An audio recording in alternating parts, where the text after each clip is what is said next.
Okay, return on automation in robotics. So, yung return on automation, ito yung kapatid ng return of investment. Kaso lang itong return on automation, meron tong point of comparison, yung cost o yung ininvest. So, ang formula kasi nito is net income from robotics processes over capex or capital expenditure. Pinapactor in dito yung capital, yung pinuhunan times 100%. So, ibig sabihin, ini-expect nila, kasi sa return of investment, pwedeng maliit. Diba?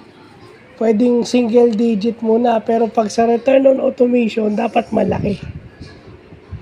Dapat magsimula yan sa 10% pataas. Kasi ano na yun kumbaga kaya ka nga gumamit ng robotics, di ba?